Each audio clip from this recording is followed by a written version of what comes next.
Okay, welcome po dito sa ating munting YouTube channel at ito ang inyong Pinoy Firearms Instructor na Gunsmith din naman. At bago ako bumati at magpasalamat ay gusto ko lang munang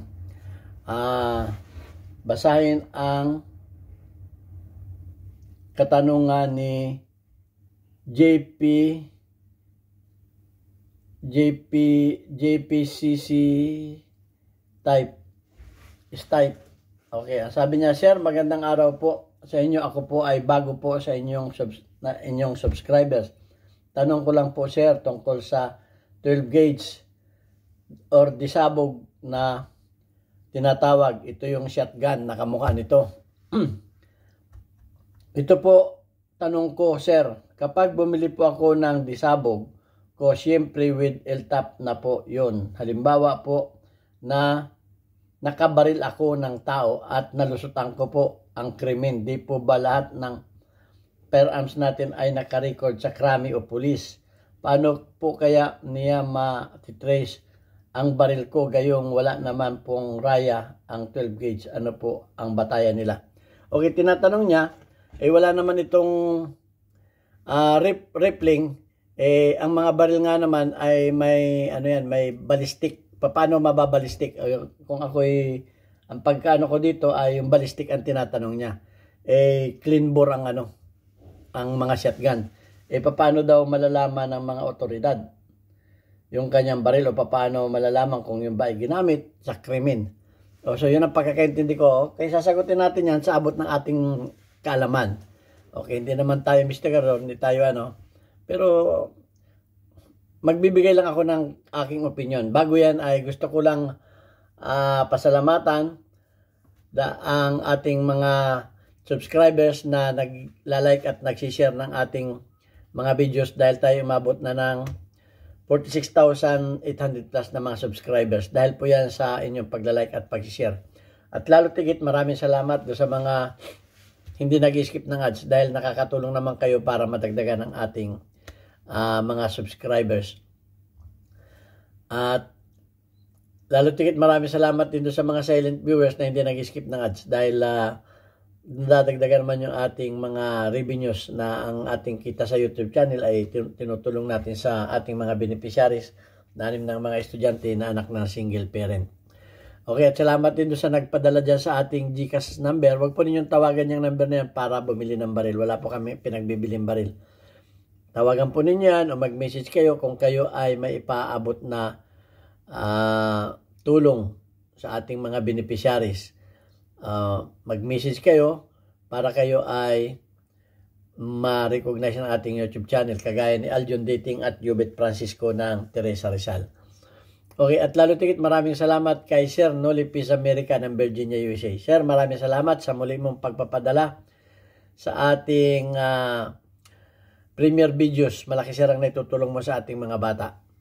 At pagpalain kayo ng ating Panginoon, bigyan kayo ng marami pang pagpapala para marami pa kayong matulungan. Okay, punta na tayo dito sa katanungan ni JPCC Type. Okay. Pipe. Paano daw malalaman ng na wala namang itong na to? Itong mga shotgun, wala namang wala namang rifling, wala namang ballistic. Paano malalaman? Unang-una ako ay mahilig din ako manood kasi ng mga istorya sa YouTube at sa mga pelikula na mga detective. Okay, paano masosolve yan? Ang aking pagkakalam diyan, unang-una siyempre, hindi naman lahat ng crime ay sa ballistic na sosolve. Meron din mga bala na hindi nare-recover. Tandaan niyo yan. Meron mga bala na hindi nare-recover pero may gun wound shot yung biktima. Hindi naman nakukuha yung bala. Walang na-recover na bala pero nasosolve nila. Sa anong paraan? Okay, unang-una kung ikaw ang suspect, siyempre, dadaan ka sa investigasyon. Dadaan ka sa examination. At kung ikaw ang tinatawag nila na primary suspect, ikaw ay ipaparapin test. Isa yan. kung ikaw ba ay nagpaputok ng baril. Okay. So, lalo kung shotgun, malakas ang ano ng powder niyan, buga ng powder niyan. So, yan ang isa. Ang isa ko pang alam ay, siyempre, kung yung baril mo ay napagdudahan, kukunin niya ng mga otoridad at yan ay ipoproseso yan, i-examine yan. Unang-una, kukunin din ang fingerprint dyan kung sino ang huling humawak dyan. Okay. At ang sunod na titingnan dyan ay kung ipinutok ba yan.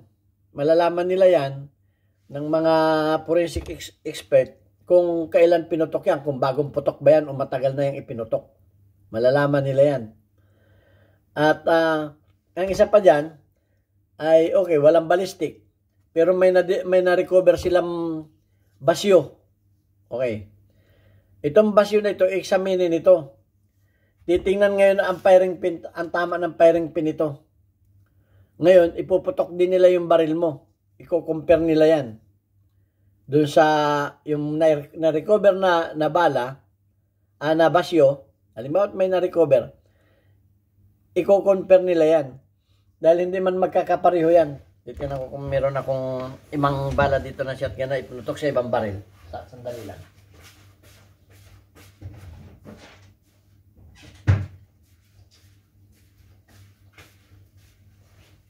Okay, malalaman nila yan. Ikukumpara nila yan. Kamukha nito. Magkakaiba ang ano yan. Merong nasa tabi, merong nasa gitna. Okay? So, magkakaiba yan. At yan, ay pag yan ay ginamitan na nila ng parang microscope, makikita nila yung bakat niyan dyan.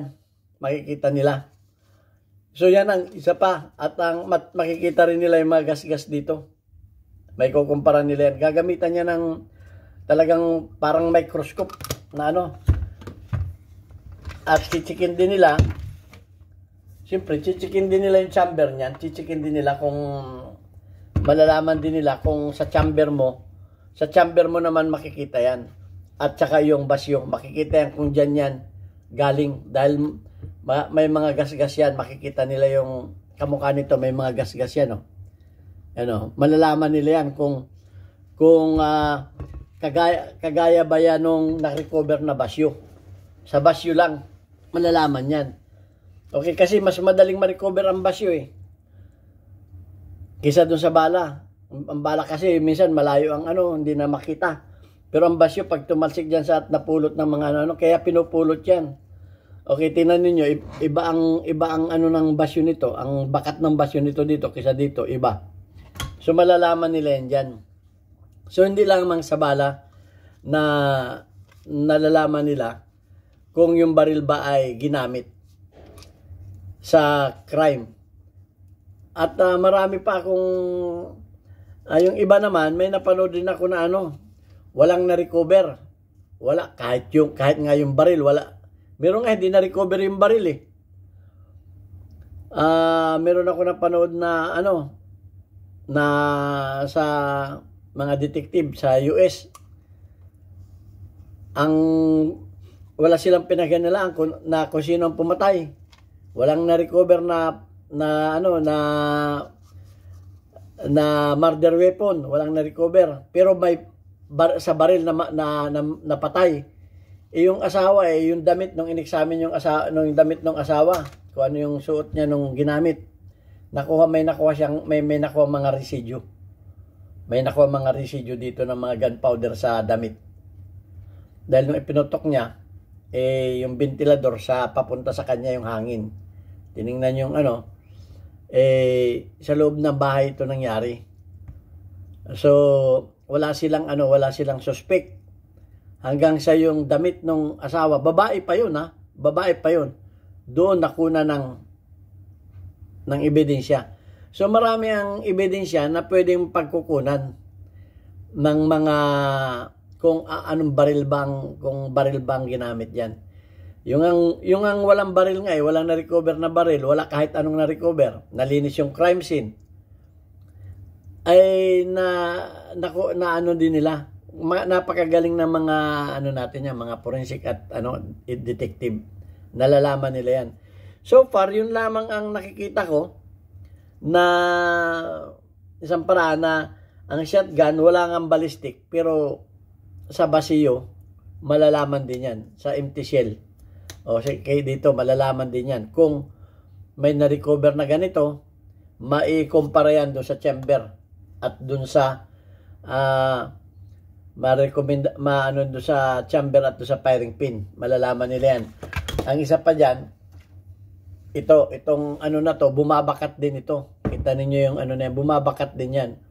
Makikita yung bakat na yan, yung mga bakat-bakat na yan, mariregister yan dito.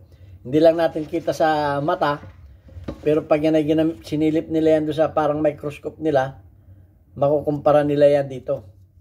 Kung dito galing yan. Okay, so yun lang ang aking nalalaman. Hindi naman tayo nagtrabaho sa crime lab at napanood lamang natin ito sa mga pelikula, sa mga detective na mga kwento. Pero kung meron kayong alam pa na iba, ay i-comment ninyo para malaman din natin. Kasi nga, baka kayo ay gumamit na shotgun at ang paniniwala ninyo ay hindi kayo mahuhuli, huwag kayong magplano na ng murder.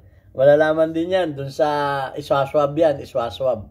Malalaman nila yan kung kailan ipinutok. At may mga pamamaraan din talaga sila ng na para malaman yan. Yung ang walang nakuhang murder weapon, nalaman na yung suspect ang At marami pang makakalap na ebidensya dyan. Alam ko yan na hindi basta-basta nalulusutan ang isang murder crime. Lalo pag ikaw ang naging prime suspect, mahirap na. Talagang dadaan ka sa butas ng karayom. So yan, yun lamang ang aking nalalaman dyan. Sa tinanong yan, yun lang ang alam kong sagot dyan. Pero kung meron pa kayong alam, siyempre mga fingerprint, bukod pa dyan, marami pang marami pang investigasyon dyan. O yung mga oras na nasaan ka, yung mga ganun na nalalaman ko dyan, o anong ginagawa mo, bakit nasaan ka, yung mga ganyan. Ang dyan ay yung wag tayong maging suspect. Kung hindi tayo suspect, ay yun, walang problema. Pero pag naging suspect, ay talagang, halimbawa, may nangyaring patayan sa isang lugar. Ang ginamit na baril ay shotgun. Lahat ng shotgun na nakaregister doon sa lugar na yon, yan ay ipoforensik ng may karapatan ang mga military na magkalap ng ebidensya. Pwedeng ma-request yung iyong firearms na ma-examine para may mapag-anuhan.